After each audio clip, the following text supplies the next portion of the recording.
Il semblait que Reinhard Sinaga avait une vie typique. Le jour, il était un doctorant engagé, pleinement engagé dans ses études à la prestigieuse université de Leeds, se préparant à remettre sa thèse. Sinaga, issu d'une famille indonésienne aisée, avait une excellente formation universitaire et était titulaire de 2 maîtrises. Il était considéré comme un jeune homme charmant et bien élevé, avec un brillant avenir devant lui. Mais lorsque les lumières des rues de Manchester se sont allumées la nuit, il est devenu un prédateur vicieux qui a commis une série de crimes sexuels qui allaient ébranler le pays jusqu'au plus profond de lui-même. Au cours d'une série d'agressions méthodiques s'étalant sur 2 ans, Sinaga a ciblé 206 hommes, dont la majorité étaient des étudiants, faisant de lui le délinquant sexuel le plus prolifique de l'histoire du Royaume-Uni. Pour Sinaga, la soirée du 2 juin 2017 a marqué le début de la fin.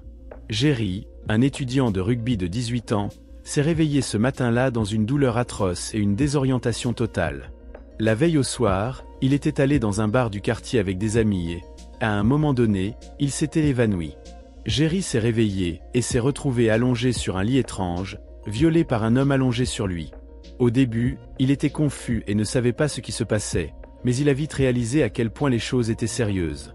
Jerry est devenu furieux et, en tant qu'athlète, a riposté en utilisant sa force contre son agresseur.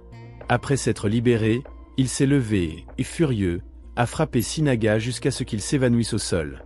À l'arrivée de la police, il était évident qu'un homme, petit et impuissant, avait été grièvement blessé, tandis que Jerry, qui était plus grand et ne semblait pas gravement blessé, était visiblement bouleversé, mais indemne.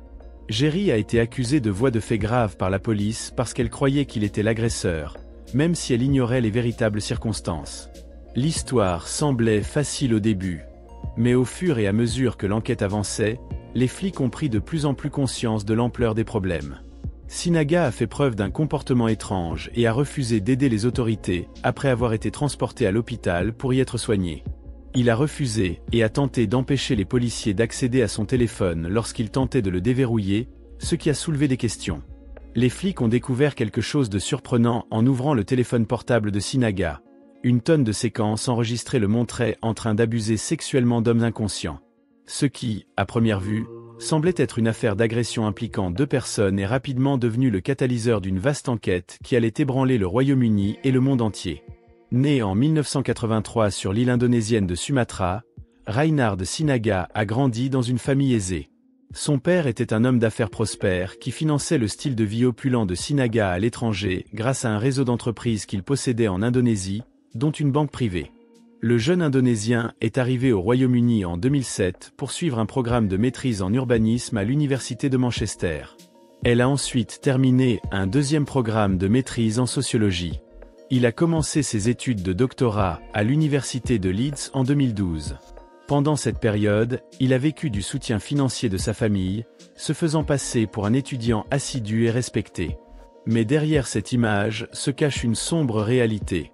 Une scène troublante a été découverte par la police lors de la perquisition de l'appartement de Sinaga sur Princess Street, un quartier animé de Manchester, près du Village Gay. L'appartement était rempli de matériel d'enregistrement, de drogue et de bouteilles de bière. Là, Sinaga a documenté les mauvais traitements infligés aux jeunes hommes qu'il rencontrait fréquemment dans les boîtes de nuit et les pubs. Après une nuit de beuverie, il les attirait dans son appartement en leur promettant un verre ou un logement.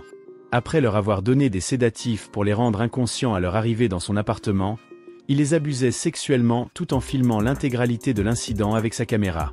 Plus de 3 téraoctets de films ont été découverts par la police sur ces appareils, une quantité surprenante de preuves démontrant l'ampleur de ces crimes.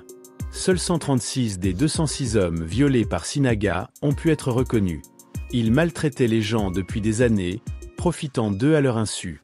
Beaucoup d'entre eux seraient déconcertés lorsqu'ils se réveilleraient le lendemain dans l'appartement de Sinaga, pensant que l'Indonésien les avait aidés parce qu'il avait trop bu. Rares sont ceux qui pensaient avoir été maltraités et drogués alors qu'il était inconscient. C'était terrifiant de voir à quel point Sinaga était méthodique dans ses actions. Son approche était toujours la même. Il traquait ses victimes dans les rues de Manchester, généralement aux petites heures du matin, lorsque les gars étaient les plus impressionnables et que les bars et les clubs fermaient. Il était très sélectif quant aux personnes qu'il tuait, recherchant des personnes manifestement ivres et seules. Il faisait une agréable présentation lorsqu'il abordait ces personnes, leur proposant de les laisser se reposer ou de prendre un autre verre dans son appartement. Là, il leur tendait une boisson déjà altérée pour la rendre plus sédative, et une fois la victime évanouie, Sinaga commençait à en abuser. Lors des procès, qui se sont déroulés entre 2018 et 2020, Sinaga a gardé son sang-froid et a même fait preuve d'une pointe d'arrogance malgré les preuves accablantes contre lui. Il n'a jamais exprimé de regrets. À l'inverse, il affirmait que le consentement des hommes avait été obtenu pour leurs relations sexuelles avec lui et que leur prétention d'inconscience était en réalité un rêve sexuel. Les enregistrements vidéo ont rapidement réfuté ces affirmations, démontrant le sommeil complet des victimes, voire dans certains cas leur ronflement pendant l'attaque. Sinaga a persisté dans sa défense ridicule, affirmant que les gars avaient accepté tout ce qui s'était passé et qu'il avait même adoré participer à ces jeux de rôle. Il était difficile pour les autorités d'identifier toutes les victimes de Sinaga. Lorsqu'ils ont été contactés, de nombreux hommes ont été complètement choqués d'apprendre ce qui leur était arrivé. Jusqu'à ce qu'ils soient contactés par les autorités, nombre d'entre eux n'avaient aucun souvenir des abus et ignoraient qu'il avait été victime. L'une des premières victimes dont l'identité a été rendue publique était Daniel, dont l'histoire reflète parfaitement la douleur ressentie par de nombreuses victimes. Il a raconté l'horrible expérience d'avoir été forcé de voir les images de torture après avoir été approché par la police. Daniel, comme beaucoup d'autres, a d'abord cru qu'il avait tout simplement trop bu. « Je n'aurais jamais imaginé que quelque chose comme ça aurait pu m'arriver », a-t-il déclaré. Le bilan émotionnel et psychologique des atrocités commises à Sinaga devenait de plus en plus évident à mesure que de nouvelles victimes étaient découvertes. Ces attaques ont dévasté la vie de plusieurs des hommes qui l'avaient attaqué. Certains d'entre eux, incapables de supporter l'angoisse et la honte, ont décidé de cacher leur identité. Daniel et d'autres personnes ont choisi d'exprimer ouvertement leurs préoccupations dans l'espoir d'avertir les autres des risques auxquels ils étaient confrontés. Reinhard Sinaga a finalement été reconnu coupable de 88 peines d'emprisonnement à perpétuité. Il ne pourra pas être libéré avant 2060 et ne pourra demander une libération conditionnelle qu'après avoir purgé 40 ans de prison. Sinaga est un individu extrêmement dangereux et manipulateur, selon le juge chargé de l'affaire, qui a exprimé l'espoir qu'il ne sera jamais autorisé à sortir de prison. Les effets des méfaits de Sinaga dureront des décennies, même s'il termine son mandat. Cette affaire a eu un impact significatif au Royaume-Uni et a soulevé des questions cruciales concernant la vulnérabilité des hommes dans des situations d'agression sexuelle, un sujet que la société a tendance à négliger. L'ampleur de ce problème a été mise en évidence par l'augmentation marquée du nombre de signalements déposés par des hommes ayant subi des abus après l'arrestation de Sinaga. Cet exemple montre également à quel point il est crucial que chacun fasse preuve d'une plus grande prudence et d'une plus grande vigilance la nuit, quel que soit son sexe.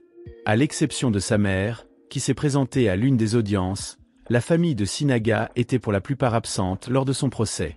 Elle a déclaré qu'elle avait été choquée d'apprendre les accusations portées contre son fils et a affirmé qu'elle n'avait aucune idée qu'il était gay.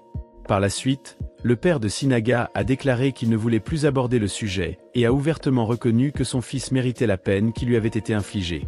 Le procès n'était que le début d'un long processus de guérison pour les victimes de Sinaga. De nombreux hommes qui sont entrés en contact avec le prédateur subissent encore les effets psychologiques de ces crimes, et beaucoup s'efforcent encore de surmonter le traumatisme de l'abus. L'histoire criminelle du Royaume-Uni et la vie des victimes de Reinhard Sinaga portent de profondes et dévastatrices cicatrices.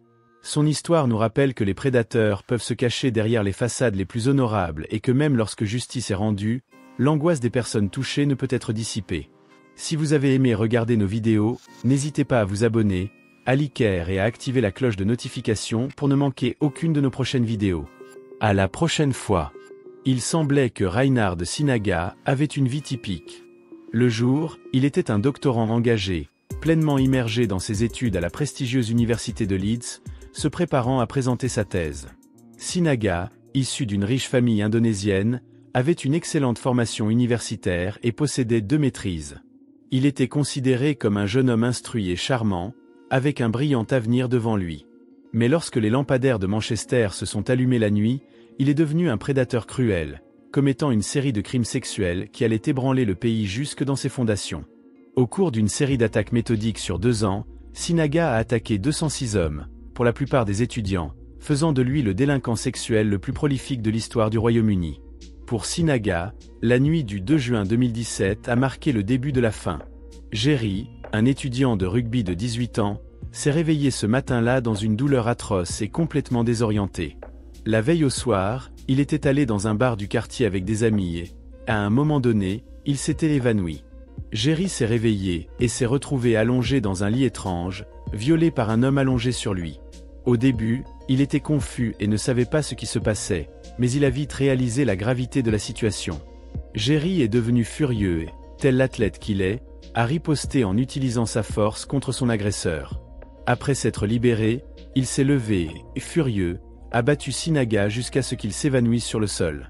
À l'arrivée de la police, il était évident que l'un des hommes, petit et sans défense, était grièvement blessé tandis que Jerry, plus grand et qui ne semblait pas avoir subi de dommages graves, était visiblement secoué, mais indemne. La police a accusé Jerry de voies de fait graves parce qu'elle pensait qu'il était l'agresseur, même si elle ne connaissait pas les véritables circonstances. L'histoire semblait facile au début, mais au fur et à mesure que l'enquête avançait, la police a commencé à se rendre compte à quel point les choses n'allaient pas. Sinaga a affiché un comportement étrange et a refusé d'aider les autorités après avoir été transporté à l'hôpital pour y être soigné. Il a refusé et a tenté d'empêcher les policiers d'accéder à son téléphone lorsqu'ils tentaient de le déverrouiller, soulevant ainsi des questions. Les policiers ont découvert quelque chose de surprenant en déverrouillant le téléphone portable de Sinaga. Une tonne d'images enregistrées dessus le montraient en train d'abuser sexuellement d'hommes inconscients. Ce qui, à première vue, ressemblait à une agression entre deux personnes est rapidement devenu le catalyseur d'une vaste enquête qui allait ébranler le Royaume-Uni et le monde entier. Né en 1983 sur l'île indonésienne de Sumatra, Reinhard Sinaga a grandi dans une famille aisée. Son père était un homme d'affaires prospère qui finançait le style de vie opulent de Sinaga à l'étranger grâce à un réseau d'entreprises qu'il possédait en Indonésie, dont une banque privée. Le jeune Indonésien est arrivé au Royaume-Uni en 2007 pour étudier un master en urbanisme à l'université de Manchester. Il a ensuite complété une deuxième maîtrise en sociologie.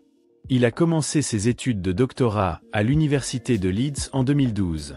Pendant cette période, il a vécu du soutien financier de sa famille, affichant l'apparence d'un étudiant appliqué et respecté. Mais derrière cette image se cache une sombre réalité. La police a découvert une scène troublante lorsqu'elle a fouillé l'appartement de Sinaga sur Princess Street, un quartier animé de Manchester proche du « village gay ». L'appartement était encombré de matériel d'enregistrement, de drogue et de bouteilles de bière. Sinaga y a documenté les mauvais traitements qu'il infligeait aux jeunes qu'il rencontrait fréquemment dans les boîtes de nuit et les pubs. Après une nuit de beuverie, il les attirait dans son appartement en leur promettant un verre ou un logement. Après leur avoir donné des sédatifs pour les rendre inconscients, il les a abusés sexuellement tout en enregistrant le tout avec sa caméra. La police a découvert plus de 3 téraoctets de films sur ces appareils, une quantité impressionnante de preuves démontrant l'étendue de ces crimes. Seuls 136 des 206 hommes violés par Sinaga ont pu être reconnus. Il maltraitait les gens depuis des années, profitant d'eux à leur insu. Beaucoup d'entre eux étaient perplexes lorsqu'ils se sont réveillés dans l'appartement de Sinaga le lendemain, pensant que l'Indonésien les avait aidés parce qu'il avait tout simplement trop bu. Rares sont ceux qui pensaient avoir été maltraités et drogués alors qu'il était inconscient. C'était terrifiant de voir à quel point Sinaga était méthodique dans ses actions. Sa méthode était toujours la même. Il traquait ses victimes dans les rues de Manchester, généralement aux petites heures du matin, lorsque les enfants étaient les plus impressionnables et que les bars et les clubs étaient fermés. Il était très sélectif lorsqu'il s'agissait de tuer et recherchait des personnes manifestement ivres et seules. Lorsqu'il abordait ces personnes, il leur faisait une agréable présentation, leur proposant de se reposer ou de prendre un autre verre dans son appartement. Là, il leur donnait une boisson déjà manipulée pour la rendre plus sédative, et une fois la victime évanouie, Sinaga commençait à en abuser. Au cours des procès, qui se sont déroulés entre 2018 et 2020, Sinaga a gardé son sang-froid et a même fait preuve d'une pointe d'arrogance malgré les preuves accablantes contre lui. Pas une seule fois, il n'a exprimé de regret. Au contraire, il affirmait que le consentement des hommes avait été obtenu pour avoir des relations sexuelles avec lui et que sa fausse inconscience était en réalité un rêve sexuel. Les enregistrements vidéo ont rapidement réfuté ces affirmations, démontrant le sommeil complet des victimes et dans certains cas, même leur ronflement pendant l'attaque. Sinaga a persisté dans sa défense ridicule, affirmant que les garçons étaient d'accord avec tout ce qui s'était passé et qu'il avait même adoré participer à ces jeux de rôle. Les autorités ont eu du mal à identifier toutes les victimes de Sinaga. Lorsqu'ils ont été contactés, de nombreux hommes ont été complètement choqués d'apprendre ce qui leur était arrivé. Jusqu'à ce que les autorités les contactent, beaucoup ne se souvenaient pas des abus et ne savaient pas qu'il avait été victime. L'une des premières victimes dont l'identité a été rendue publique était Daniel, dont l'histoire reflète parfaitement la douleur ressentie par de nombreuses victimes. Daniel a raconté l'horrible expérience d'avoir été forcé de regarder des images de torture après avoir été approché par la police. Daniel, comme beaucoup d'autres, a d'abord cru qu'il avait trop bu. « Je n'aurais jamais imaginé que quelque chose comme ça puisse m'arriver », a-t-il déclaré. Le coût émotionnel et psychologique des atrocités commises à Sinaga est devenu de plus en plus évident à mesure que de nouvelles victimes étaient découvertes. Ces attaques ont dévasté la vie de plusieurs des hommes qui l'avaient attaqué. Certains d'entre eux, incapables de supporter l'angoisse et la honte, ont décidé de cacher leur identité. Daniel et d'autres ont choisi d'exprimer ouvertement leurs inquiétudes dans l'espoir d'avertir les autres des risques auxquels ils étaient confrontés. Finalement, Reinhard Sinaga a été reconnu coupable de 88 peines d'emprisonnement à perpétuité. Il ne pourra être libéré qu'en 2060 et ne pourra demander une libération conditionnelle qu'après avoir purgé 40 ans. Sinaga est un individu extrêmement dangereux et manipulateur, selon le juge chargé de l'affaire, qui a exprimé l'espoir qu'il ne sortira jamais de prison. Les effets des méfaits de Sinaga dureront des décennies, même s'il purge sa peine. Cette affaire a eu un impact significatif au Royaume-Uni et a soulevé des questions cruciales sur la vulnérabilité des hommes dans les situations d'agression sexuelle, un problème que la société a tendance à négliger. L'ampleur de ce problème a été mise en évidence par l'augmentation notable du nombre de plaintes déposées par des hommes ayant subi des abus à la suite de l'arrestation de Sinaga. Cet exemple montre également à quel point il est crucial que chacun soit plus prudent et alerte la nuit, quel que soit son sexe. À l'exception de sa mère, qui a assisté à l'une des audiences, la famille de Sinaga était pour la plupart absente lors de son procès. La mère a été surprise d'apprendre les accusations portées contre son fils et a déclaré qu'elle ne savait pas qu'il était gay. Plus tard, le père de Sinaga a déclaré qu'il ne voulait pas continuer à parler de cette question et a ouvertement reconnu que son fils méritait la peine qui lui avait été infligée.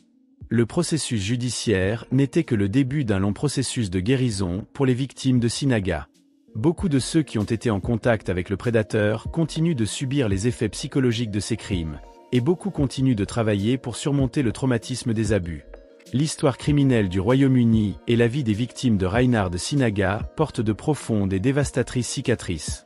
Son histoire nous rappelle que les prédateurs peuvent se cacher derrière les façades les plus honorables et que même lorsque justice est rendue, l'angoisse des personnes concernées ne peut être dissipée.